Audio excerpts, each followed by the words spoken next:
முன்னாடியெல்லாம் நம்மள பல பேருக்கு B12 டெஃபிஷியன்சினா என்னன்னே தெரியாதுங்க. ஏன்னா நம்ம அந்த மாதிரி ஒரு நியூட்ரிஷியஸ் ஃபுட்டை சாப்பிட்டுட்டு இருந்தோம், பேலன்ஸ்டு டயட்டாக சாப்பிட்டுட்டு இருந்தோம். ஆனால் இப்போ அந்த மாதிரி கிடையாதுங்க. ஃபாஸ்ட் லைஃபு, ஃபாஸ்ட் வேர்ல்டு, எல்லோரும் வேலைக்கு போகிறோம். நம்மளுக்கு நிறைய டெஃபிஷியன்சிஸ் வர ஆரம்பிச்சிருச்சு. காமனாக பார்த்திங்கன்னா இந்த B12 இப்போ எல்லாராலையும் புழக்கத்தில் இருக்குங்க. எங்கள் வீட்லேயே என் பெரிய பையனுக்கு வந்து B12 டெஃபிஷியன்சி வந்துருச்சு. அவனுக்கு நான் என்ன கொடுத்து அதை நார்மல் ஆக்கினேன், அதுவும் 10 நாளில் நான் கொடுத்த பொருளால் அவனுக்கு நார்மல் ஆகிடுச்சுங்க. அந்த ரெசிபியை உங்கள் கூட நான் ஷேர் பண்ணிக்கிறேன். ஆக்சுவலி எல்லாருக்கும் தெரிஞ்சது தான், நான் ஜஸ்ட்டு ஞாபகப்படுத்துகிறேங்க, அவ்வளோதான். நீங்கள் ஒரு நான் வெஜிடேரியனாக இருந்தால் கண்டிப்பாக இந்த ரெசிப்பியை ட்ரை பண்ணி பாருங்கள். இதுக்காக ஒரு 1/2 கிலோ ஆட்டு ஈரல் நான் எடுத்திருக்கேன். கூடவே மிளகு, சீரகம், சோம்பு, கொத்தமல்லி, கருவேப்பிலை, அப்புறம் தேவையான அளவு உப்பு, மஞ்சள் பொடி, அப்புறம் காரத்துக்கு நீங்கள் எதுவும் இப்போதைக்கு போட வேண்டாம், மிளகு மட்டும் போதும். பின்னாடி நம்ம காரப்பொடி சேர்த்துக்கலாம். தேவையான அளவு தண்ணி விட்டுட்டு நல்லா கலந்துட்டு குக்கர் விசிலை போட்டுட்டு 6 விசில் வச்சுருங்க. உங்களுக்கு தேவையான அளவுக்கு. இல்லை எனக்கு இன்னும் கொஞ்சம் சாஃப்டாக வேணும்னா ஒரு விசில் கூட வச்சுக்கலாம். ரொம்பவும் அதிகமாக ஓவர் குக்கு ஆகிடக்கூடாது. ஸோ அதனால் 6 விசில் கரெக்டாக இருக்குங்க. மூடி போட்டு விட்டுருங்க.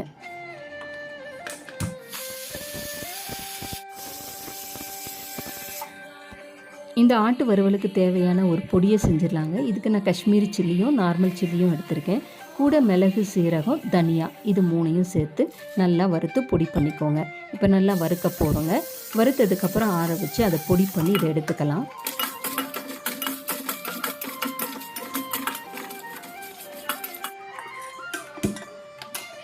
கடாய் வச்சுட்டு தேவையான அளவு எண்ணெய் விட்டுக்கோங்க. எண்ணெய் விட்டதுக்கப்புறம் நீங்கள் வந்து தாளிப்பு சேர்த்துக்கலாம். தாளிப்புக்காக நான் இங்கே வந்து பார்த்திங்கன்னா பிரிஞ்சி லீஃபு, பட்டை, லவங்கம், ஏலக்காய், அப்புறம் மராட்டி மூக்கு எல்லாம் சேர்த்துருக்கேங்க. கூட வந்து பொடியாக நறுக்கி வச்ச வெங்காயம் 2 சேர்த்துக்கலாங்க. 2 வெங்காயம் இல்லைன்னா 4 வெங்காயம் உங்களோட விருப்பத்துக்கு ஏற்ற மாதிரி சேர்த்துக்கோங்க. சின்ன வெங்காயமாக இருந்தால் இன்னும் நல்லா இருக்கும். நான் இங்கே பெரிய வெங்காயம் தான் சேர்த்துருக்கேன்.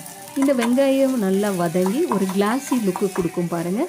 அந்த டைம் வந்து இஞ்சி பூண்டு பேஸ்ட்டு போட்டுக்கோங்க. நான் இஞ்சி பூண்டு பேஸ்ட்டோட மஞ்சள் சாந்தியும் சேர்த்து அரைச்சிருக்கேன். அதனால் எனக்கு இந்த கலர் கிடச்சிருக்கு.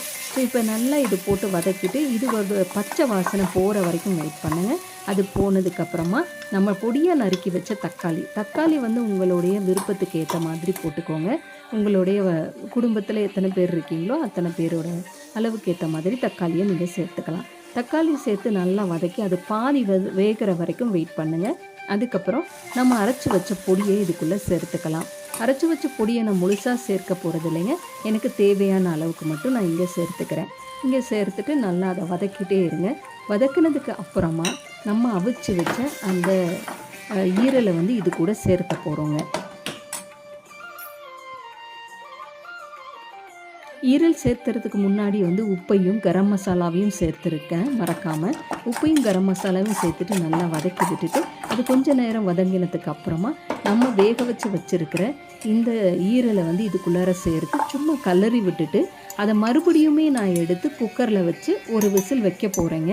அது ஏன்னு உங்களுக்கு சொல்கிறேன்னா, இதில் கடாயில் வச்சோன்னு வச்சுக்கோங்களேன், சம்டைம்ஸ் வந்து பெருசாக அந்த மசாலா ஐட்டம்ஸ் எல்லாம் சீக்கிரம் வந்து மிக்ஸ் ஆகாது. அதுக்காக இது கடாயில் சேர்த்து ஒரு கலக்கிட்டு நல்லா அது மிக்ஸ் ஆன உடனே மறுபடியும் நான் வந்து குக்கரில் சேர்த்து ஒரே ஒரு விசில் வச்சுட்டு நான் அதை எடுக்க போகிறேங்க. அதை உங்களுக்கு காட்டுறேன், நீங்கள் பார்த்துக்கோங்க. ரொம்ப சிம்பிளான ரெசிபி தான். ஆனால் இப்போல்லாம் நம்ம அதை செய்யறதே இல்லை. அதனாலேயோ என்னவோ நம்ம நிறைய டெஃபிஷியன்சிக்கு ஆளாகிறாங்க. இந்த ரெசிபியை நான் டெய்லி பண்ணி என் பையனுக்கு கொடுத்தேங்க. 10 நாளில் அவனோட B12 டெஃபிஷியன்சி வந்து நார்மல் ரேஞ்சுக்கு வந்துருச்சு. ஸோ ஜஸ்ட் ட்ரை பண்ணுங்கள். கூடவே வந்து ட்ரை ஃப்ரூட்ஸு, அப்புறம் பீட்ரூட்டு எல்லாமே சேர்த்துக்கோங்க. கீரை தினம் 1 கப்பு கட்டாயம் சேர்த்துக்கணுங்க.